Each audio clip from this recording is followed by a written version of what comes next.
Hello বন্ধুরা, আজকে একটা নতুন ভিডিও নিয়ে এসেছি। ফুলকপি আলু দিয়ে একটা রান্না করব। এটা শীতের ফুলকপি, তো এই সময় একটু গরম রুটি বা পরোটাতে খেতে খুব ভালো লাগে, যার জন্য ফুলকপি আলুটা আগে থেকে ভেজে রেখেছি। তো আমি কড়াইতে তেলটা ওই যেটাতে ভেজেছিলাম সেই তেলটাতেই আমি একটু ফোড়ন দিয়ে দেবো। জিরে আর দুটো কাঁচা শুকনো লঙ্কা আছে, তো একটু ফোড়ন দিয়ে দিচ্ছি।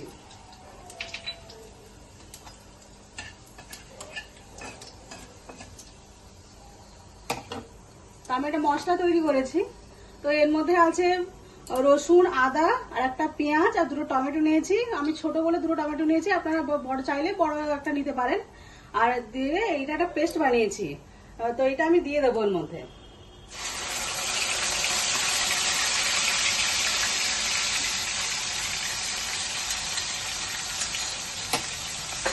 এই মশলাটা একটুখানি আমি ভালোভাবে করে নিই, একটু কষিয়ে নিই মশলাটা। আজকে একটু মিডিয়াম আঁচে রেখেছি। কাঁচা মশলার গন্ধটা চলে গেলে আমরা বাকি মশলাগুলো অ্যাড করবো।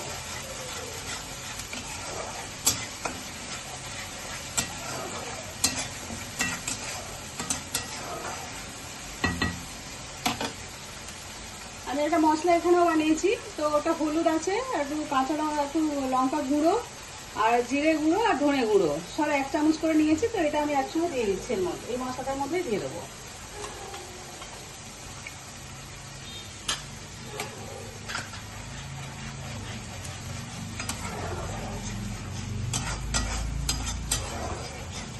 মশলাটা একটুখানি ভাজা ভাজা হোক, তারপরে আমি ফুলকপি আলুটা এর মধ্যে অ্যাড করবো। দেখুন মশলাটা হয়ে গেছে, তো এর মধ্যে আমি নুন আর চিনিটা একটু অ্যাড করবো। চিনিটা সামান্য দিয়েছি স্বাদ মতন। এটা একটু ভালো করে মিশিয়ে নিচ্ছি। তারপরে ভাজাটা যে রেখেছিলাম ফুলকপি আলু, এটা আমরা দিয়ে দিচ্ছি।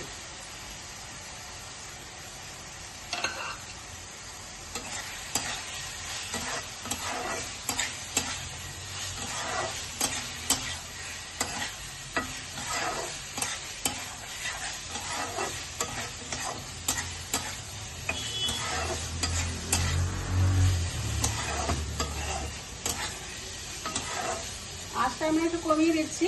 তো এমনিতে সেদ্ধ হয়ে গেছে, তাও একটুখানি মশলাটাতে ওর মধ্যে ভালোভাবে ঢোকে, তার জন্য আমি একটু আঁচটা কমিয়ে একটু ধিমে আঁচে রান্না করছি আমি।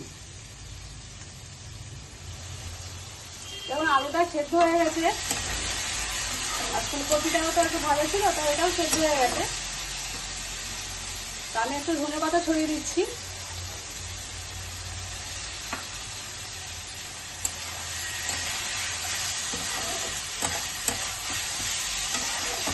মাখা মাখা একটু করবো, তার জন্য আমি একটুখানি জল দিয়ে দিচ্ছি। অল্প একটু জল দেবো। আপনি চাইলে শুকনো হয়ে খেতে পারেন, তো একটুখানি আমি মাখা মাখা করবো, রুটি বা পরোটার সঙ্গে খাবো, তার জন্য আমি এভাবে করে করছি।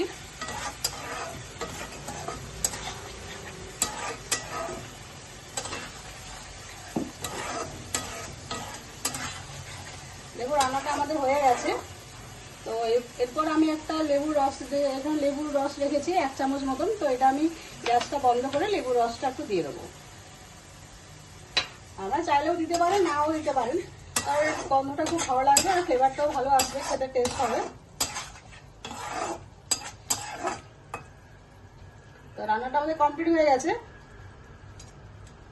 দেখুন এরকম দেখতে হয়েছে। তো আপনারা রান্নাটা করে দেখবেন, যদি ভালো লেগে থাকে লাইক করবেন, শেয়ার করবেন, কমেন্ট করবেন। আর এই রান্নাটা করলে এই শীতের দিনে খেতে খুব ভালো লাগবে, তো আমাকে কমেন্টে জানাবেন।